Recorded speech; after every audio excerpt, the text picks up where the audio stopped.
성만찬, 사랑의 흔적을 남기시다 라는 주제를 가지고 하나님 말씀을 나누도록 하겠습니다. 고난주간의 넷째 날인 목요일은 예수님의 공생의 사역 중 가장 긴박하고도 사랑이 넘쳤던 시간입니다. 이달의 핵심 키워드를 세 가지 정도로 한번 만들어 보았습니다. 기억과 사랑과 순종입니다. 넷째 날 예수님께서는 제자들과 마지막 밤을 보내십니다. 그들에게 사랑의 흔적을 남기셨습니다. 갑자기 예수님께서 제자들의 발을 씻기시고요. 성만찬을 베푸십니다. 먼저 일어났던 섬김의 본 목요일 저녁 예수님은 제자들과 함께 마가의 다락방에 모였습니다. 당시 유대 간섭상 발을 씻기는 일은 가장 비천한 종의 몫이었습니다. 그런데 구주이신 예수님께서 겉옷을 벗고 수건을 허리에 두르신 뒤 제자들의 더러운 발을 직접 씻겨 주셨습니다. 이는 단순한 발 씻김이 아니라 그 십자가에서 흘리실 피로 우리들의 죄를 씻어 주실 것을 예표하는 낮아짐의 극치를 보여줍니다. 예수님이 제자들의 발을 씻기기 이전에 예수님은 한 여인의 발 씻김을 받았습니다. 이 여인은 은혜에 감사해서 여인의 가장 소중한 머리카락으로 그리고 눈물로서 향유를 붓고 예수님의 발을 씻겼습니다. 그리고 예수님은 지금 제자들의 발을 씻기고 있습니다. 이 장면은 베드로의 발을 씻기시는 그림입니다. 오늘은 이 그림을 자세하게 설명할 시간이 없기 때문에 이 그림의 특징 중에 하나는 뒷테이블에 있습니다. 테이블에 음식이 하나도 놓여 있지 않습니다. 근데 테이블 위에 놓여 있는 거의 몇 가지 가운데 하나는 뭐냐 하면 돈 전대입니다. 그러니까 바로 이 돈 전대를 탁 놓고 있는 가룟 유다의 모습이 제일 여러분 오른편에 그렇게 있는 모습을 볼 수가 있습니다. 어제는 한 여인이 예수님의 발을 씻기는 헌신과 가룟 유다의 배신이 대비되어져 있다면 오늘은 그 배신의 모습을 가슴에 안고서 제자들의 발을 씻기시는 그 예수님의 모습을 한번 묵상해 보곤 합니다. 식사 도중에 예수님은 떡을 떼어 주시면서 이것은 내 몸이다 하시고 잔을 나누어 주시면서 이것은 나의 피, 곧 언약의 피니라 말씀하셨습니다. 지금까지는 짐승의 피로 죄의 문제를 해결했는데 이제는 짐승의 피가 아닌 예수 그리스도의 단 한 번의 제사로 우리가 구원받음을 선포하신 사건이 성만찬의 사건입니다. 성만찬은 주님의 고난을 단순히 슬퍼하는 자리가 아닙니다. 그분의 생명이 내 안에 들어옴을 기억하고 하나님 앞에 감사하는 자리가 성만찬입니다. 성만찬의 그림입니다. 예수님께서 성만찬의 의미를 설명하고 있습니다. 그리고 제자들은 진지하게 성만찬의 의미에 대해서 듣고 있습니다. 그리고 예수님께서는 자신이 십자가에서 피를 흘리실 것을 바로 이 잔을 그들에게 주심으로써 애고하셨습니다. 성만찬의 모습은 이런 모습입니다. 오늘날 이렇게 화려한 모습의 성만찬이지만 그 시절의 성만찬은 정말 한 끼 떡을 해결하고 음료수를 먹는 그러한 순간이었다라고 생각할 수 있습니다. 예수님께서 그들에게 다락방 강화를 하십니다. 이 다락방 설교의 제목은 서로 사랑하라입니다. 이 사건은 가룟 유다가 나간 뒤에 예수님은 남은 제자들에게 마지막 유언과도 같은 말씀을 남기십니다. 새 계명을 너희에게 주노니 서로 사랑하라. 내가 너희를 사랑한 것 같이 너희도 서로 사랑하라. 예수님이 어떻게 우리를 사랑하셨습니까? 하늘 영광을 버리고 십자가에서 자기의 생명을 내어 주심으로 우리를 사랑하셨습니다. 세상이 우리들이요 주님의 제자인 줄 알 수 있는 유일한 증거가 있습니다. 교회가 얼마만큼 화려하냐, 교인이 얼마만큼 많이 모이느냐, 그 목사님이 얼마나 좋은 대학을 나오고 설교를 잘하느냐, 그것이 세상이 우리를 알아주는 것이 아닙니다. 세상이 우리를 예수의 제자로, 예수 믿는 사람으로, 그리스도인으로 알아주는 유일한 증거는 우리 안에 있는 사랑입니다. 우리 안에 그리스도의 사랑, 십자가에서 우리를 위해서 흘리신 그리스도의 그 사랑 같은 사랑이 이웃에게 주위에 흘러갈 때, 이때 세상은 저 사람들이 예수의 제자로구나, 그렇게 인정한다라는 겁니다. 로마서 5장 8절 말씀에 우리가 아직 죄인 되었을 때 그리스도께서 우리를 위하여 죽으심으로 하나님께서 우리에게 대한 자기의 사랑을 확정하셨느니라 말씀하셨습니다. 그리고 설교 이후에 예수님은 평소에 하시던 것과 똑같이 기도하십니다. 이 겟세마네라는 뜻은 쥐어짜다라는 뜻입니다. 마치 올리브 기름을 쥐어짜듯이. 우리가 옛날에 참 기억나는 것은 이불을 씻어가지고 이불을 형님이랑 둘이서 양쪽에 잡고 쥐어짜듯이, 그러한 것이 겟세마네라는 뜻입니다. 식사를 마친 후 예수님은 기드론 시내 저편 겟세마네 동산으로 습관을 쫓아서 향했습니다. 다가올 십자가의 고통과 하나님으로부터 버림받은 영적 단절의 공포 앞에서 우리 주님은 땀방울이 핏방울이 되게끔 그렇게 기도하셨습니다. 그 기도의 내용은 이런 것이었습니다. 내 아버지여, 만일 할만하시거든 이 잔을 내게서 지나가게 하옵소서. 그러나 나의 원대로 마시옵고 아버지의 원대로 하옵소서였습니다. 기도는 내 뜻을 관철시키는 도구가 아닙니다. 하나님의 뜻에 나를 굴복시키는 과정이 기도입니다. 그러니까 매일 새벽에 나와서 기도할 때 내 기도가 응답받았다 보다 먼저 느껴야 될 은혜가 뭔지 아십니까? 내 뜻이 하나님의 뜻 앞에 굴복되어지는구나. 내 것을 내려놓는구나. 내 고집, 내 능력으로 잘 된다고 생각하던 것을 포기하는구나. 그것이 기도입니다. 우리 주님 예수께서는 이 겟세마네의 기도를 통해서 십자가를 질 능력을 얻으셨습니다.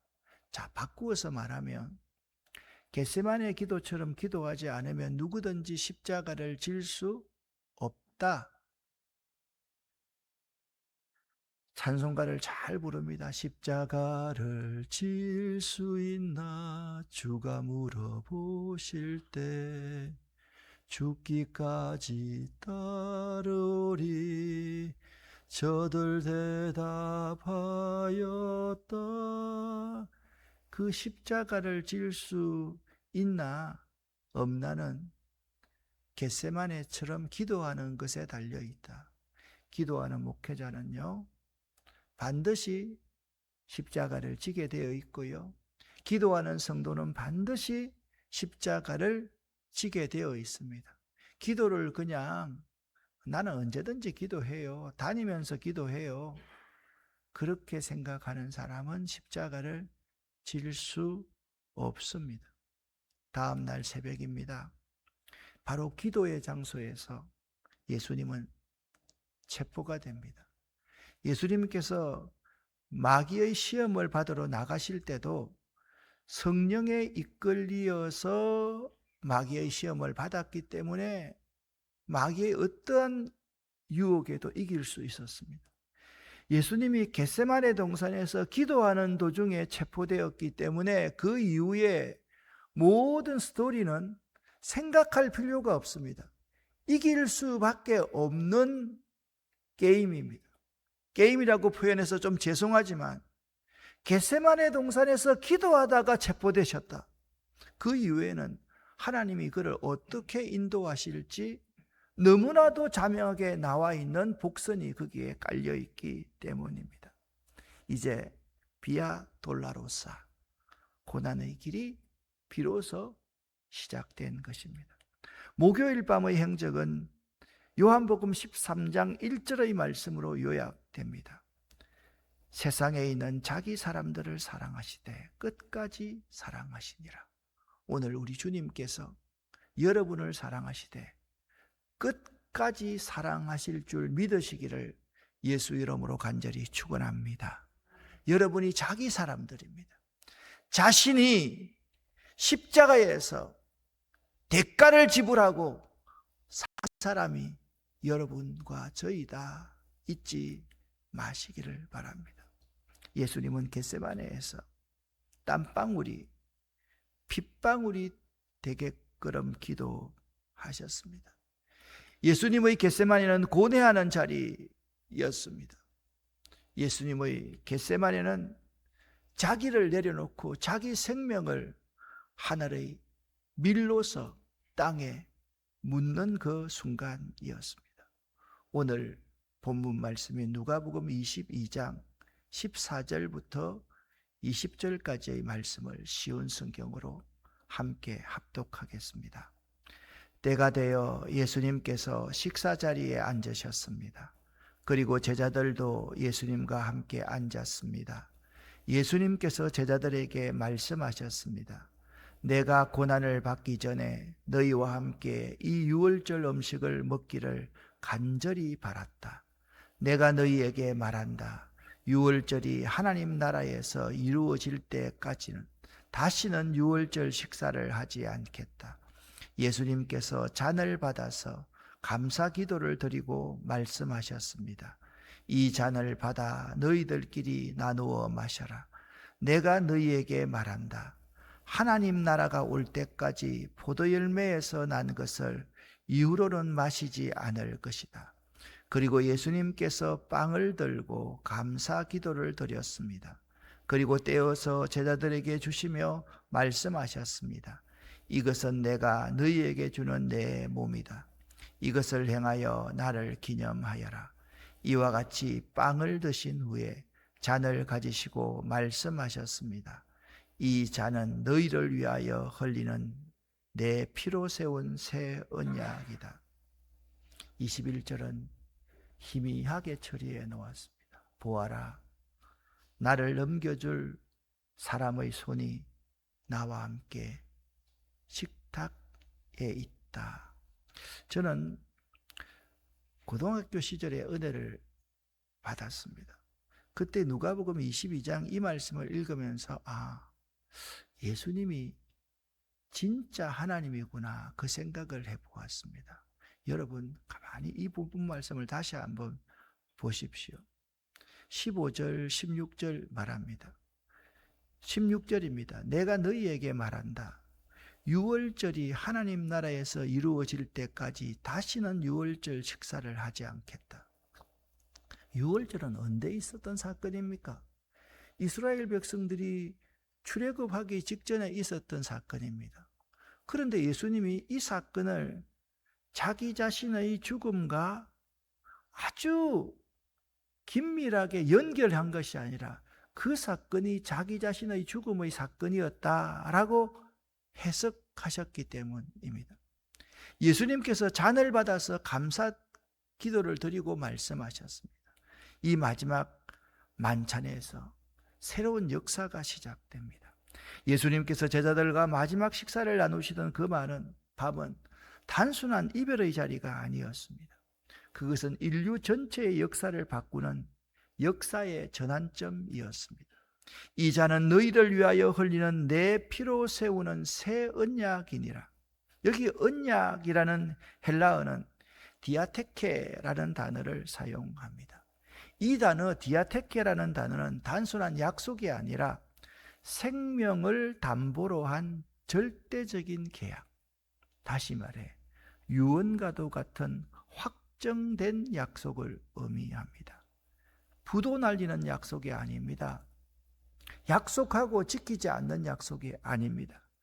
자기 생명을 담보로 한 절대적인 계약, 확정된 약속을 말할 때 디아테케라는 단어를 씁니다. 구약의 언약은 짐승의 피로 맺어졌습니다. 그러나 예수님은 이제 말씀하십니다.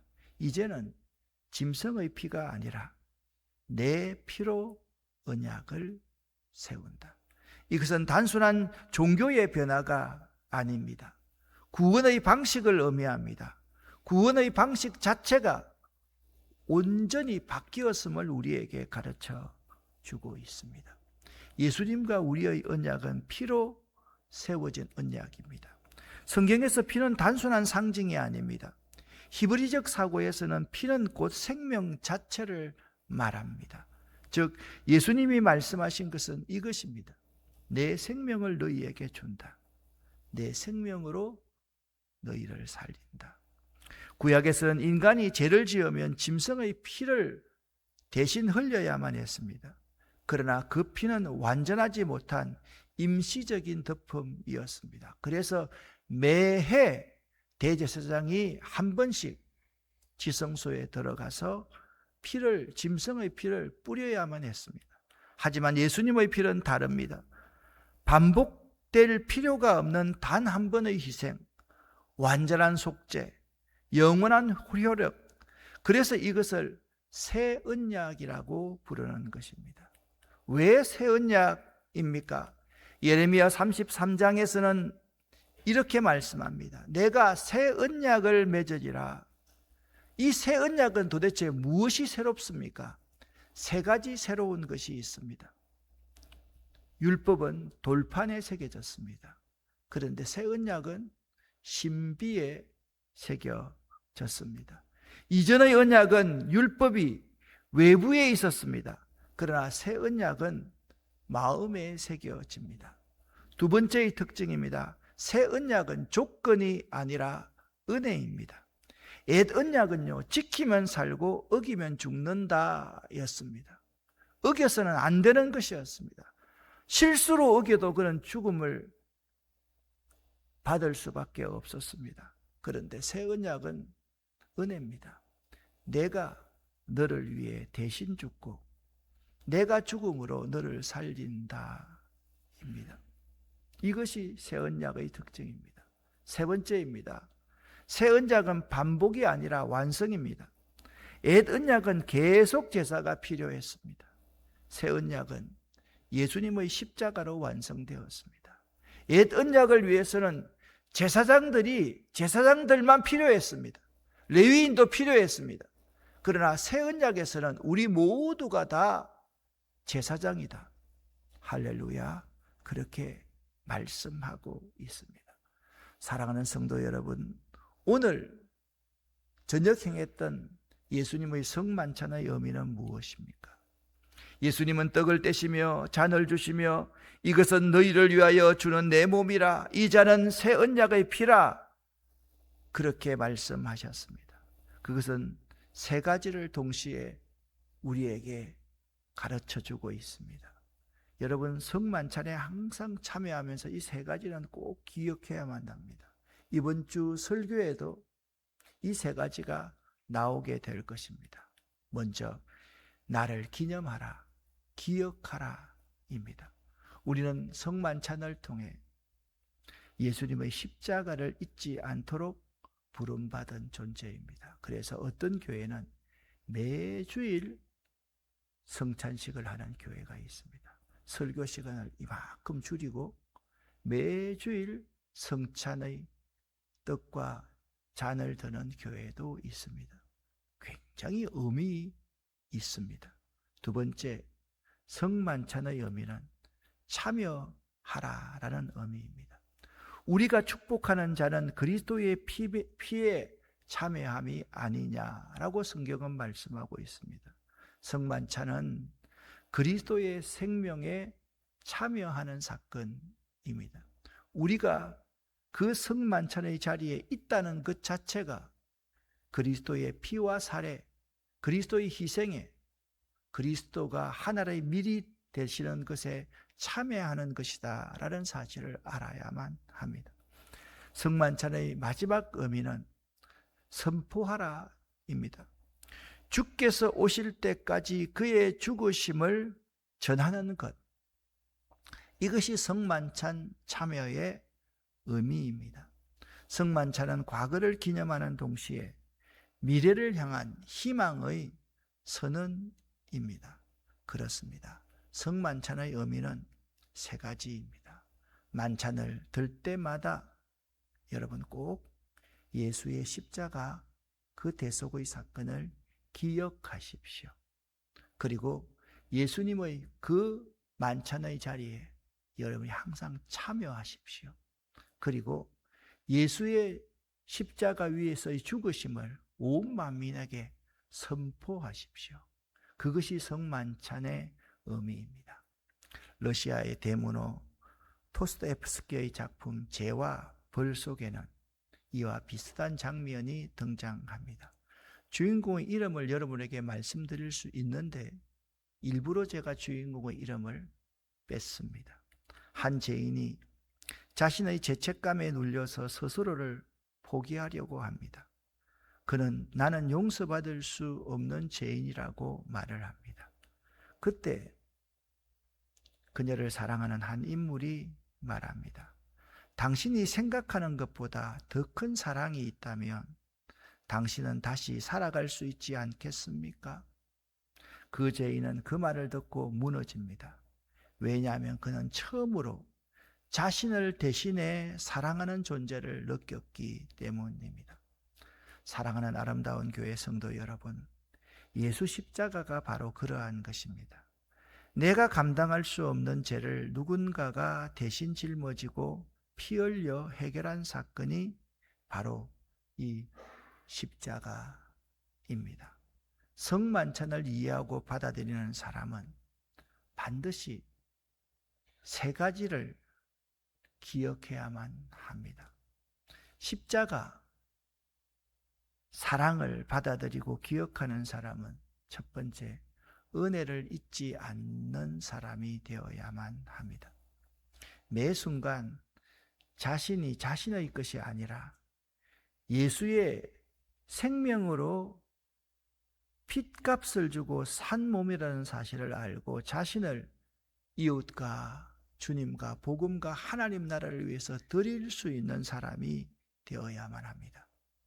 성만찬을, 십자가를 이해하고 받아들이는 사람 세 번째는 항상 언약 안에 사는 사람이 되어야만 합니다. 디아테케, 이 언약은 생명을 담보하는 언약이라고 말했습니다. 확정된 언약이라고 말했습니다. 그렇기 때문에 우리는 흔들릴 필요가 없습니다. 그 언약 안에 여러분과 제가 있기 때문입니다. 은혜를 꼭 기억하십시다. 자신을 위해서 살지 말고 이웃을 위해서, 복음을 위해서 자신을 한번 드려보십시다. 조국과 민족을 위해서 자신을 한번 드려보십시다. 돈 벌어서 남주자, 성공해서 남주자, 내가 잘 되어서 모든 사람을 유익하게 하자, 그런 의식을 우리가 가질 수 있어야만 합니다. 항상 언약 안에 살아갈 수 있는 여러분 될 수 있기를 예수 이름으로 간절히 축원합니다. 기도하겠습니다. 따라하겠습니다. 나는 주님을 믿습니다.